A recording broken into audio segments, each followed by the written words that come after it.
Hello, my name is Sean McAtee. I'm a coordinator at Kirkwood Community College in Cedar Rapids.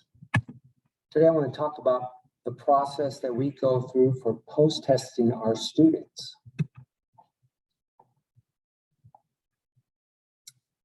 Kirkwood is a college that serves 7 counties in eastern Iowa.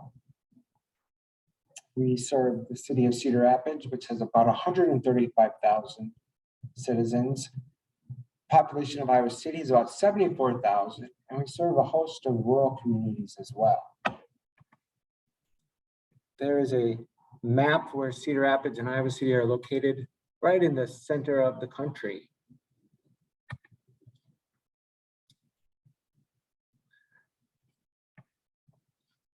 One bit of trivia about Cedar Rapids is that if you've ever had a bowl of Captain Crunch cereal, the odds are pretty good that that cereal was produced here in Cedar Rapids at Quaker Oats, which is on the banks of the Cedar River. Quaker Oats is one of the largest cereal mills in the world. Some other things Cedar Rapids is known for, other than Quaker Oats, which produces cereal. We also have a very large factory, General Mills, also produces cereal. Collins Aerospace is a large defense contractor located in Cedar Rapids.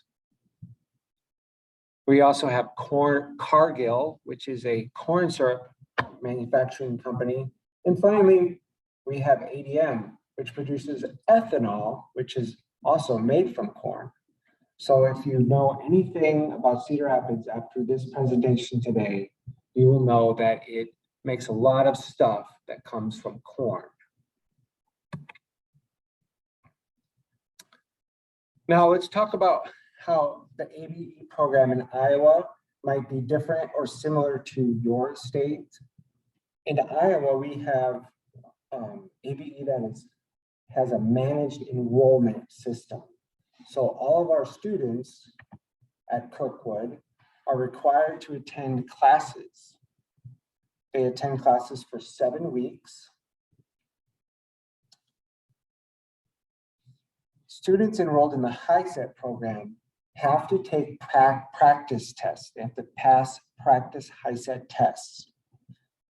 And this is important regarding post-testing for CASAS, because if the students want to take the official HiSET test, they have to pass those practice tests. And before they can pass practice tests, they are required to complete a CASAS post-test. So that does have an effect on our ability to get students to take their CASAS post-tests. Our process is that monthly, the tables monitor report is pulled from TE.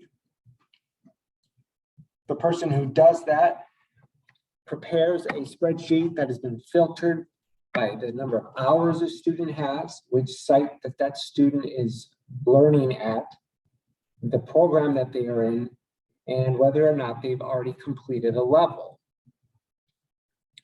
The table monitor report is then sent to each program coordinator.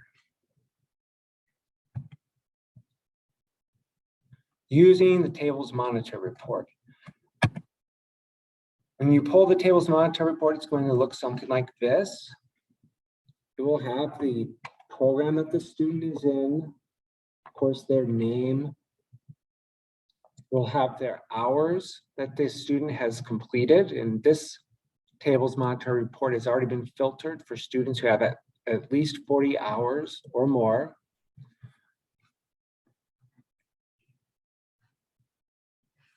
So the process would look something like that once we have that tables monitor report created. It's a little different based on the program. For ESL, class instructors are provided a list with the students that need a post-test. The instructors then informs the student and schedules the student to take their post-test. And we use an web-based app called Calendly that we will schedule the students on. For our ABE students, so students not in ESL, the process is a little bit different. The coordinator generates a contact list for students based on the tables monitor report.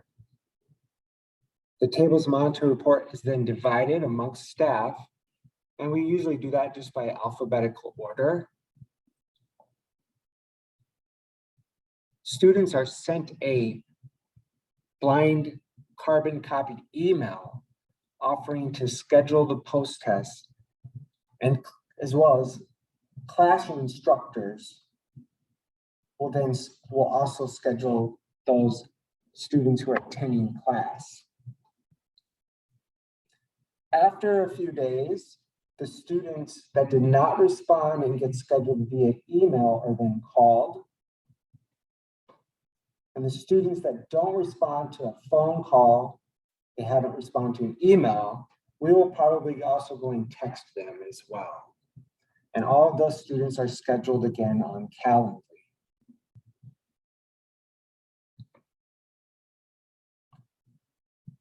So this is again what the tables monitor report would look like if we pull it once a month. Remember, the tables monitor report is an excellent tool for this because you can identify students that have not yet achieved a educational level gain. And you can see that in column Q on this tables monitor report. We will filter the tables monitor report by site, and I'm going to pull up an example of that.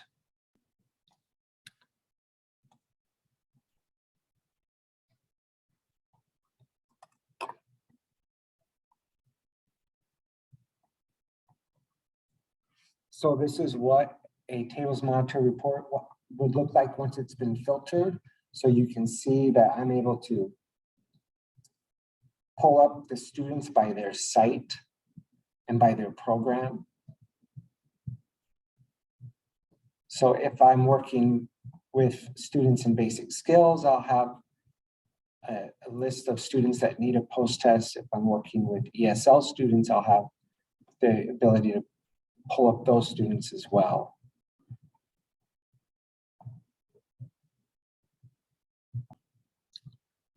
Now, once I have this table monitor report listed by my site, I, as a site coordinator, am going to then use that report and a contact list that I've pulled from TE to identify the students' telephone number, their email address, so that I can then contact those students. And you can see I pulled this contact list using the columns feature in TE, and it allowed me to filter for just the students that I want to test. So I have a large Excel spreadsheet with every single student's name and email address, and telephone number. And what I'm able to do is quickly filter for just the students that I want to be able to contact based on that tables monitor report.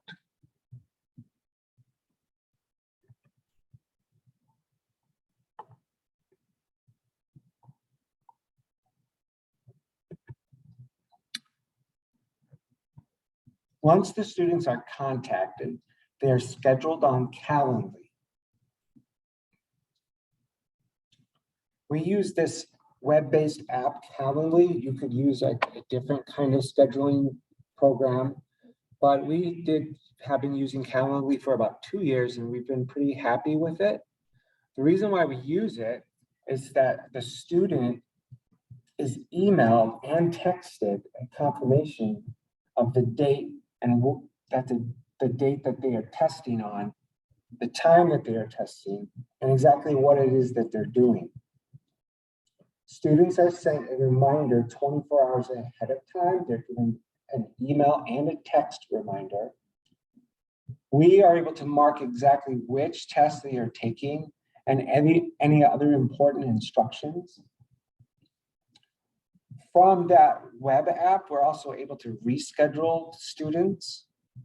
And we can also mark the no-shows in order to quickly follow up with those students to get them rescheduled.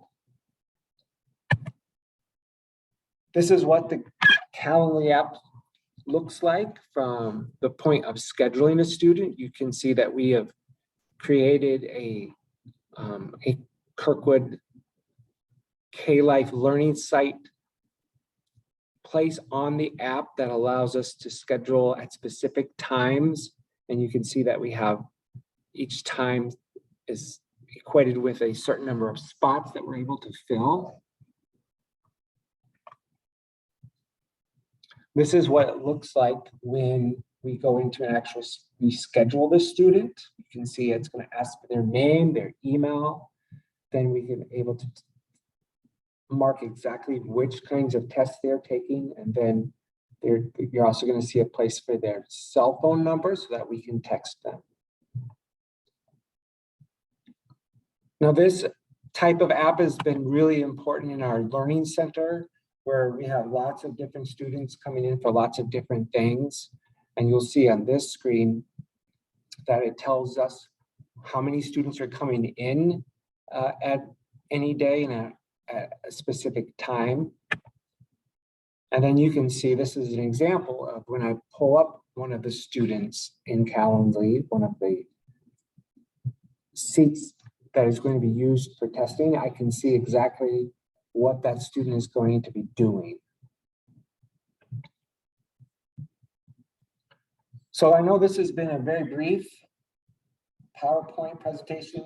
Maybe it's given you some ideas of how you could use TE reports to make post-testing as efficient as possible, so your staff can spend more time with students and less time trying to hunt for information in TE by each student.